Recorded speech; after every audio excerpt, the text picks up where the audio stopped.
magiging anak natin. Magkakaroon ka na ng junior, Jonas. May magdadala na ng pangalan mo. Baka naman kaya siya mahilig mang-agaw dahil walang nagmamahal sa kanya. Lagi na lang siyang nanghihiram ng pagmamahal. You know what you just said hits the mark? Lagi siyang nangihiram. Yung nakabuntis sa kanya, si Lester, hinihiram niya rin sa ibang babae. What do you mean? May ibang babae si Lester. Boyfriend mo si Lester? Oo. He's just in the comfort room. Why? Is there something wrong? Yes. Dahil si Lester na boyfriend mo, ang ama ng batang dinadala ng kapatid ko. 3 taon na kami ni Lester. Paano mangyayari ang sinasabi mo? Usap muna tayo. No. Umalis ka na. Pero marami pa tayong dapat tapos. Leave me alone! So ano ang plano mo, Jonas? Bibigyan mo ba ng pangalan ng anak ko o hindi? Ibibigay ko pa rin ang pangalan ko sa kanya. Karapatan niya yon.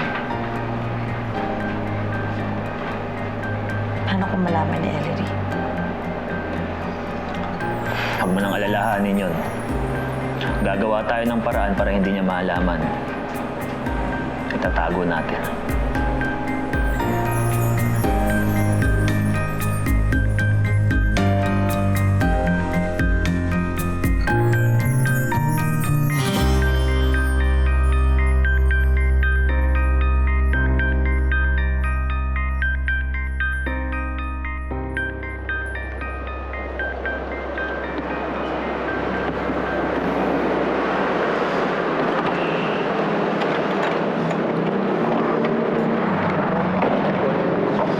Pare, buti dumating ka. Kanina pa kita iniintay. Bakit may problema ba sa site? Pare, hindi sa site eh. All kay Ellery tsaka kay Nadia. Pare, alam na ni Ellery na girlfriend ko si Nadia. So ang sinabi ni Ellery kay Nadia na ako yung ama ng pinagbubuntis ni Bridget. Nagkita na silang dalawa? Oo pare, kaya dalawa na yung problema natin ngayon. Una, galit na sa akin si Nadia. Tapos ayaw niya pang maniwala na palabas lang natin to. Pangalawa pare, paano ba yan? Baka isipin ni Ellery na hindi ako yung totoong ama ng bata. O kaya niloloko ko lang siya. Pare, sorry ah. Pare, sorry ah. Palaki ng palaki yung problema natin. Maliit naman ang maliit yung mundo natin. Huwag kang mag-alala. Ano ba? Gusto mo ba ako nang kumausap kay Nadia? Ano si Ellery? Pare, huwag mo nang isipin si Ellery. Kaya ko na yun. Ang iniisip ko ikaw. Pati yung personal mong relasyon nadadamay na. Pare, hindi ko inakalang lalaki ng ganito. Don't worry, pare. Ako mismo ang kakausap kay Nadia. Aaminin ko sa kanya na wala kang kinalaman kay Bridget. Salamat pare ha.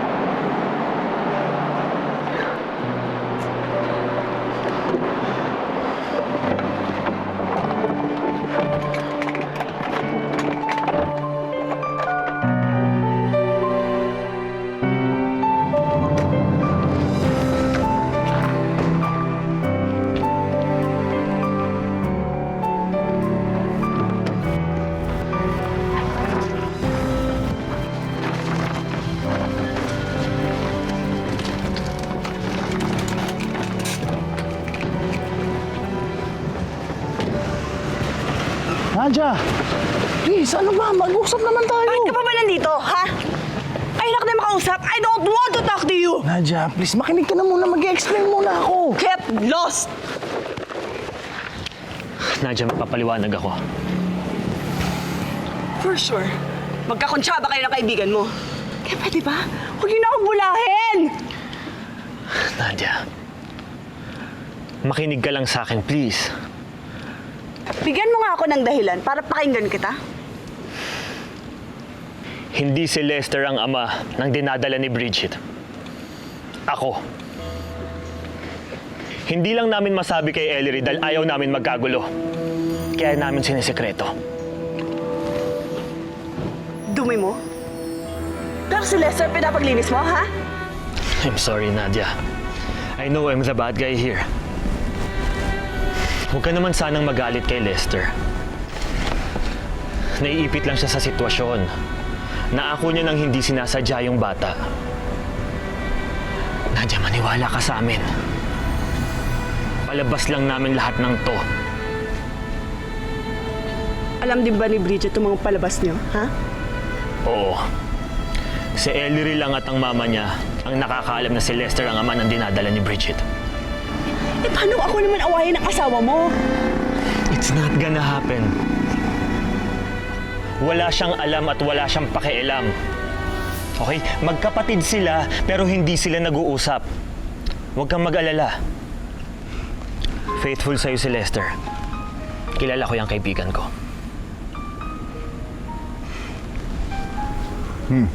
Ano? Okay ka na? Hindi ka na mga away? Uy, ano? Liga nga dito.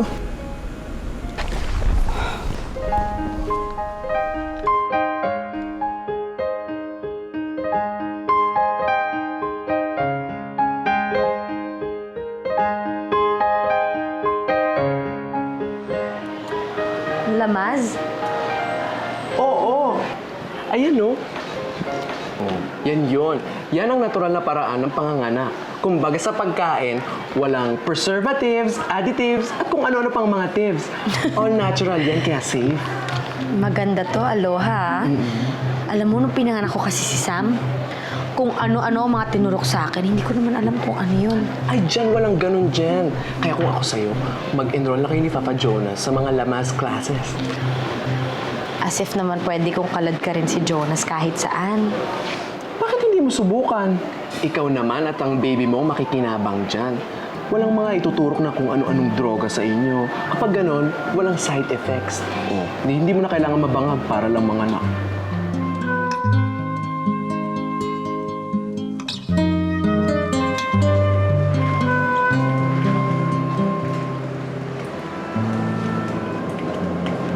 Ganyan ba talaga yung best friend mo?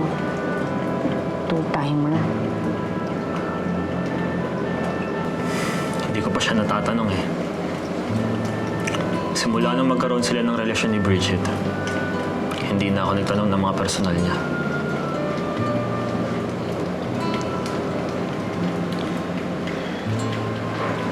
Dahil alam mo na ang kalokohan niya. Ayokong makikialam ka sa kanilang dalawa ni Bridget. Baka mamaya, magselos lang sa'yo yun. Ellery, hindi talaga ako makikialam sa kanila. Ayoko ring isipin ni Bridget na concerned ka pa rin sa kanya. Iisipin lang niya na may gusto ka pa rin sa kanya.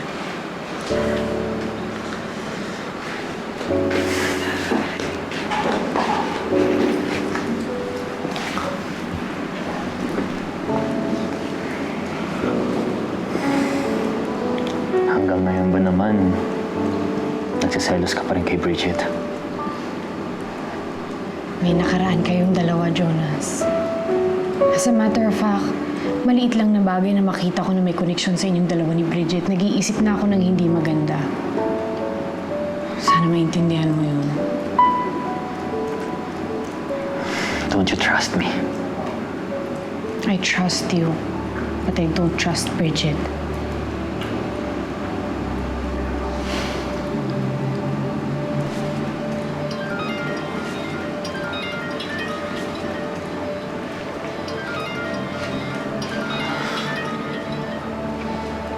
Tumatawag sa'yo si Mr. Catanyag.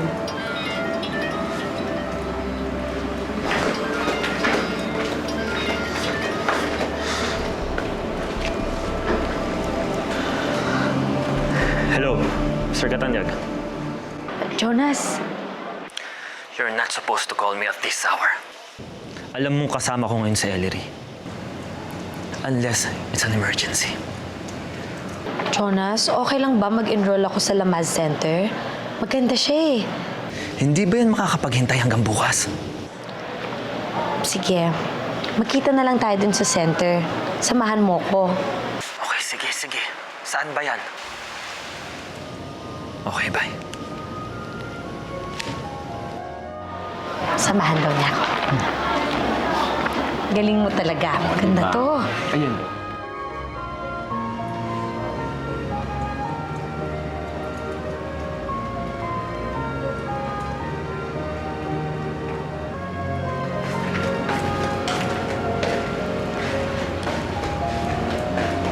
Are you okay? Yeah.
Hello, Bridget. I'm here. Oh, sige. Antayin na lang kita sa loob, ha?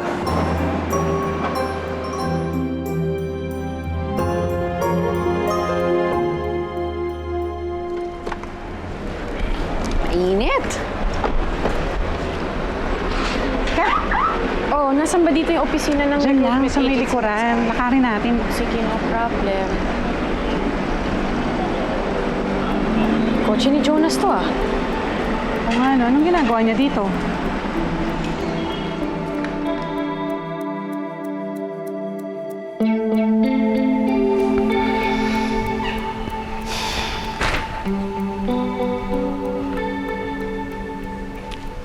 Thank you. Alam mo, nakakainis ang balita. Paulit-ulit. Pinatay dahil sa selos. Pinutulan dahil may kabitang asawa. Lalaki, pinag-aagawan ng 2 babae. Ay, nako. Yan ang mga balita sa pahayagan dahil yan ang nangyayari sa paligid natin. Sa bagay, wag na tayong lumayo. Yung nakabuntis kay Bridget, may ibang babae. Marisa, ang galing mo talagang sumegway. Talagang tinutumbok mo si Bridget, ano? Delphine, sinabi ko na yun sa'yo. But you don't seem to mind. Nakapagtataka nga eh. Parang baliwala sa'yo na niluloko ang anak mo. It's not like you at all, Delphine. Okay. Kakausapin ko si Lester. Lilinawin ko sa kanya itong lahat ng mga binibintang mo.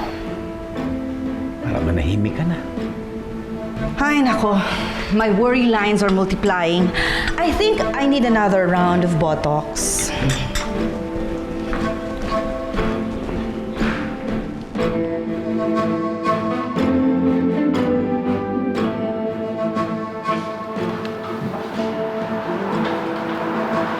Good morning, sir.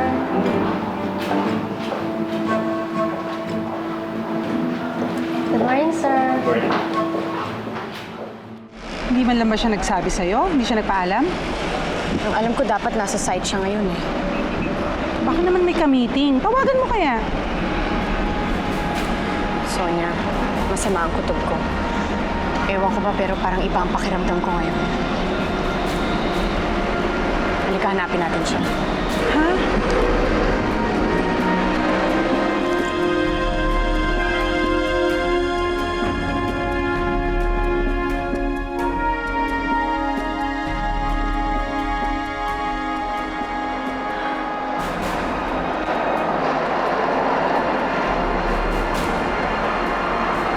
Mama Center. Pambuntis to ah. Ano yung gagawin ni Jonas dyan? Sonia, nakalimutan mo na ba? Buntis si Bridget. Ay, oo nga pala. Diyos ko. Si Bridget kayang kasama niya sa loob. Hindi natin malalaman kung hindi tayo papasok sa loob. Ay,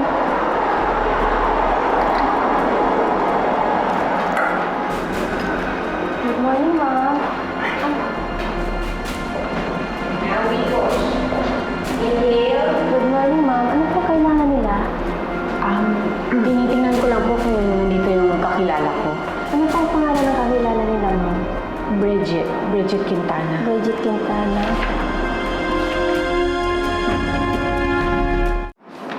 Ma'am, sorry po, pero wala kaming kliyente na ganun ang pangalan. Sige, salamat ha. Sure ka, ha? Okay, thank you.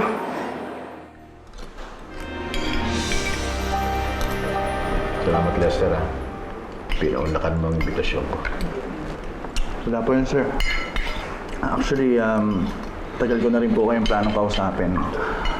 Alam ko po kasi nakarating na po sa inyo yung tungkol sa amin ni Bridget.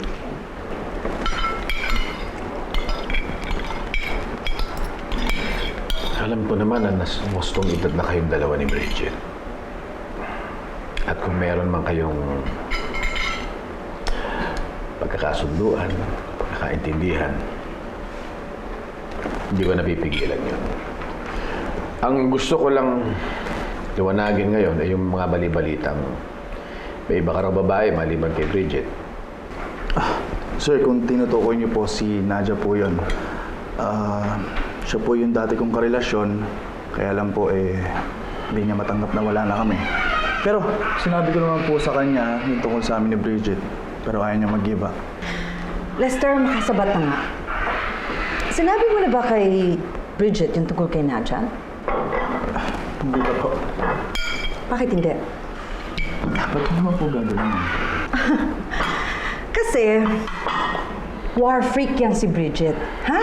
Delvin, gagirahin niya si Nadia. I'm sure, titigil ka agad yun si Nadia.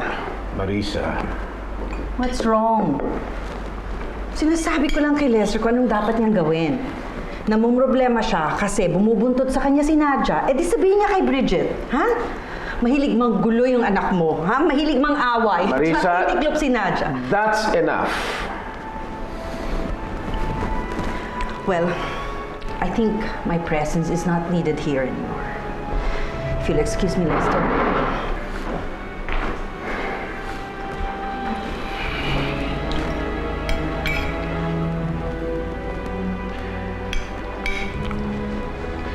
Pasensya ka na, Lester, ha? Alam mong mahirap umarte at gumawa ng sariling script. Wala po yun, sir. Okay lang po yun. Walang problema. Maraming salamat talaga. Malaking utang na loob namin sa'yo ni Jonas. Hindi ko alam kung paano kita mababayaran. O ano, nakahinga ka na na maluwag. Hindi naman pala totoo yung hinala natin sa asawa mo. Gusto ko pa rin makasiguro, Sonia. Hindi pa rin ako mapalagay dahil hindi ko alam kung nasan si Jonas ngayon. Tawagan mo kaya.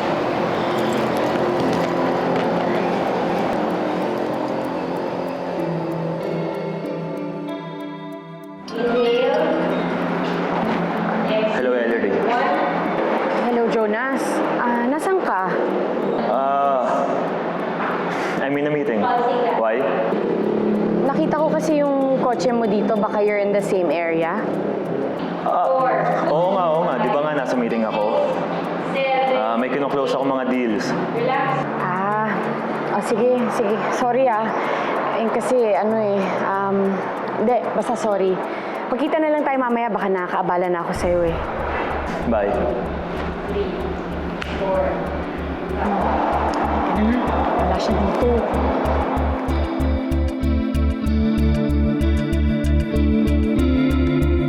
O siguro naman, matatahimik ka na ngayon. Alam mo nang hindi totoo si Lester at si Nadia. Well, good for Bridget. Marisa, I hope you mean what you say. Delphine, don't make yourself gullible. Sometimes what you see is not what you get. Kung gusto mong paniwalaan yung sinabi ni Lester, hindi kita kokontrahin. But the truth will always come out. Kung anong tinatagong baho ng isang tao, sisingaw at sisingaw din yun. Ako, naamoy ko yung basura. Siguro hindi na naman pinick up ng basurero, no? Aida! Yung basura, ang baho!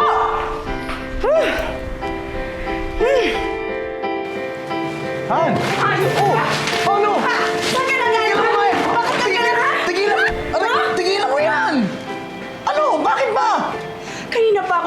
sa'yo? Tinatawagan kita, hindi kita makontak. Di ba may usapan tayo, ha? May lunch tayo! Naj, sorry, nawala sa isip ko eh. Don't tell me, may kinalaman na naman din kay Bridget! Sir, kung tinutukoy niyo po si Nadia po yun, siya po yung dati kong karelasyon, kaya lang po hindi niya matanggap na wala na kami. Pero sinabi ko naman po sa kanya yung tungkol sa amin ni Bridget, pero ayaw niya mag-give up.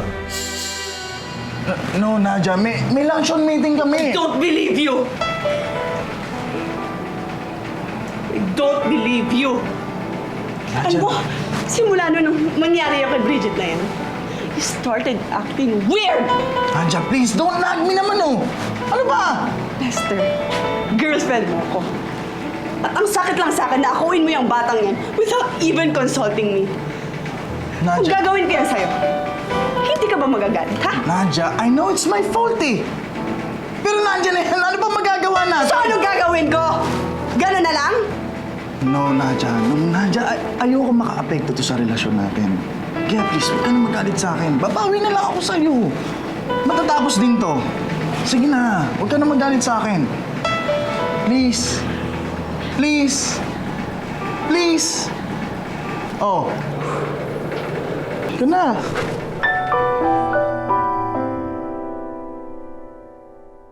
Ano ba yan? Nakakatawa naman tayo. May meeting naman pala yung asawa mo para tayong detective. Ano ba yan? Nakakahiya. Para lang akong tanga.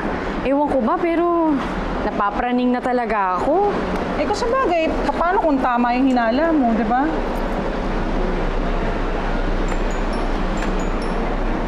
Si Bridget. Oh, anong ginagawa niyan dito?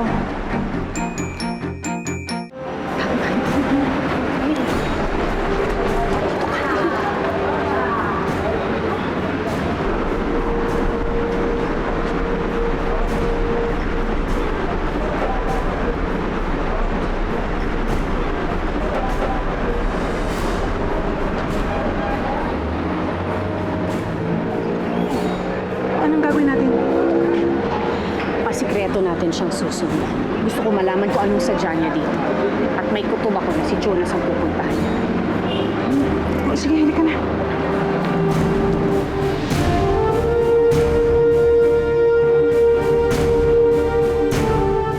Hanggang kailan ka ba mapapanggap na ikaw ang ama ng dinadala ni Bridget? Akala ko nagkakaintindihan na tayo. Pwes, hindi maliwanag sa akin kung hanggang kailan tong drama niyo ni Jonas. Alam mo kung diskumpiyado kayo, tanong mo kay Bridget. Yun Do it. talagang gagawin ko. Kasi baka ang labas pa nito, kayo pa magkatuluyang dalawa. Kahit katabi kita, hindi ko masasabi na sa akin ka lang. Parang nararamdaman ko na may kahati pa rin ako sa'yo. Mami, bakit sa kabila nung pag-amin ni Lester na sila na ni Bridget, parang hindi pa rin mawala yung paghihinala ko? Alam ko kung ano ang magbibigay ng katahimikan para sa'yo. Ano, Mami? Kapag kinasal si Lester at si Bridget, I think dun ka lang matatahimik.